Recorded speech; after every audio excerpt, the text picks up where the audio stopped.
안녕하세요. 국가유공자 알림창입니다. 오늘은 국회에서 발의된 보훈 예우 강화 3법이 어떤 내용을 담고 있으며 법안이 국회 절차를 통과해 실제로 시행될 경우 국가유공자와 유족분들의 삶에 어떤 변화가 생길 수 있는지 전체 흐름을 안내해 드립니다. 이번 법안은 전현희 의원이 대표 발의하고 여야 의원 117명이 참여한 법안으로 향후 국회에서 심사가 이루어지고 본회의를 통과한 뒤 이어 시행령이 마련되는 절차가 순서대로 진행되어야 실제 시행이 이루어진다는 점을 전제로 설명드리겠습니다. 1. 왜 지금 보훈 예우 강화 3법이 필요하다고 말할까?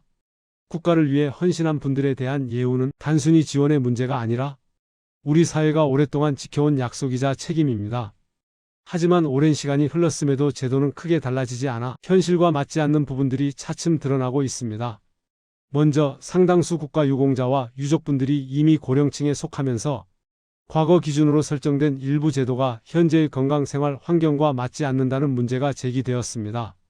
또한 고엽제 피해자분들 사이에서는 후유증과 후유이증으로 나뉘어 지원 수준이 달라지는 구조가 형평성 논란을 지속적으로 불러왔습니다.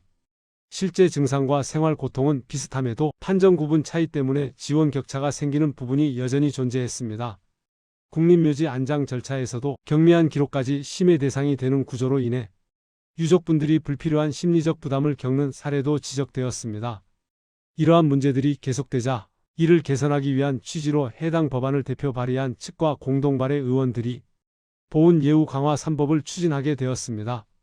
이번 법안의 핵심 방향은 과도하게 낡은 기준을 지금의 현실에 맞추고 형평성 문제를 해결하며 실질적으로 필요한 분들에게 더 적절한 지원이 닿도록 제도를 조정하는 데 있습니다.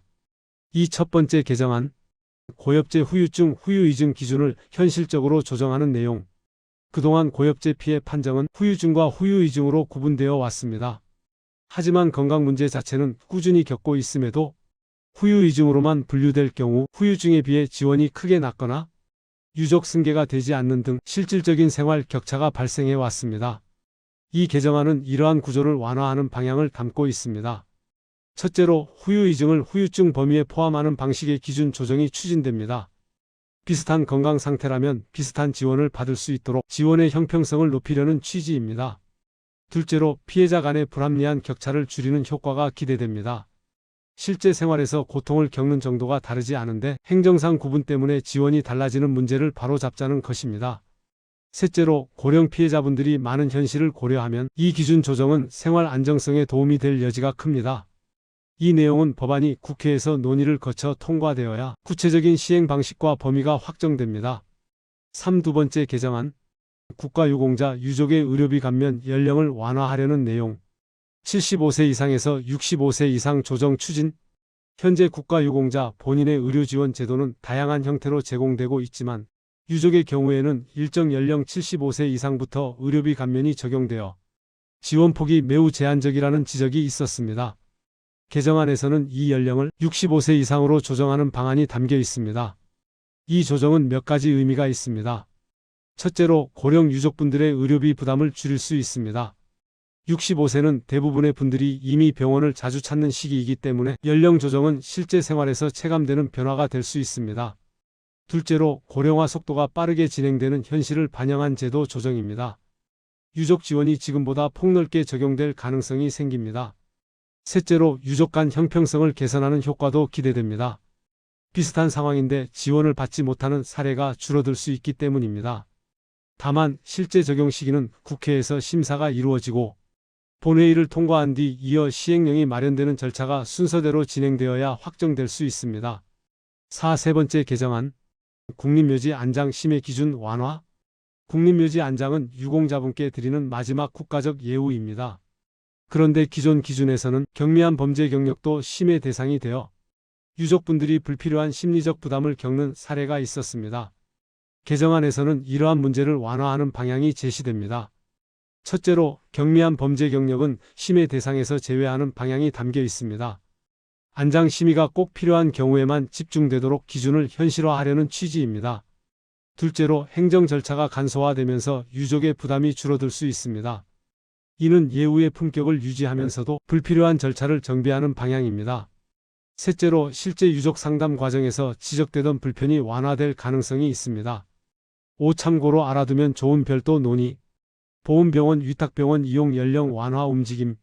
최근 일부 언론에서는 보훈병원과 위탁병원 이용 연령을 기존 75세에서 60세로 낮추는 방안도 함께 언급하고 있습니다. 하지만 이 내용은 이번 3법을 대표 발의한 쪽과는 별도의 법안이며 다른 의원이 제안한 의료 접근성 확대 논의입니다. 즉, 의료 접근성을 확대하려는 별도의 흐름이 동시에 진행되고 있는 것이지 같은 법안은 아닙니다. 이 방안이 실제로 통과될 경우 예상되는 변화는 다음과 같습니다.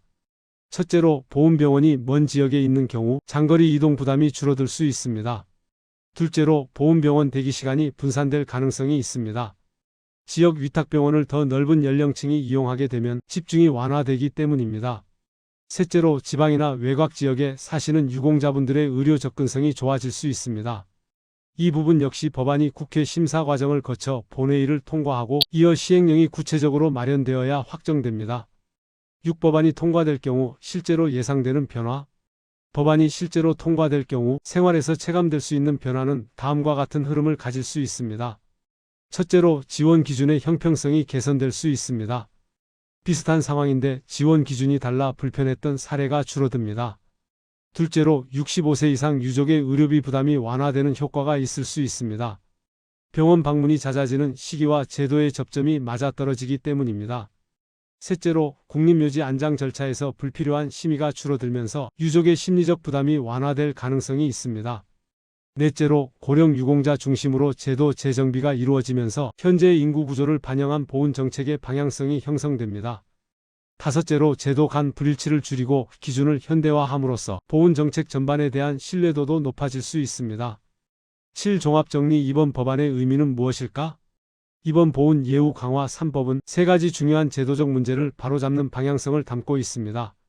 첫 번째로, 고엽제 후유이중 후유증 간 지원 격차 문제. 두 번째로, 고령 유족의 의료비 부담 조정 문제.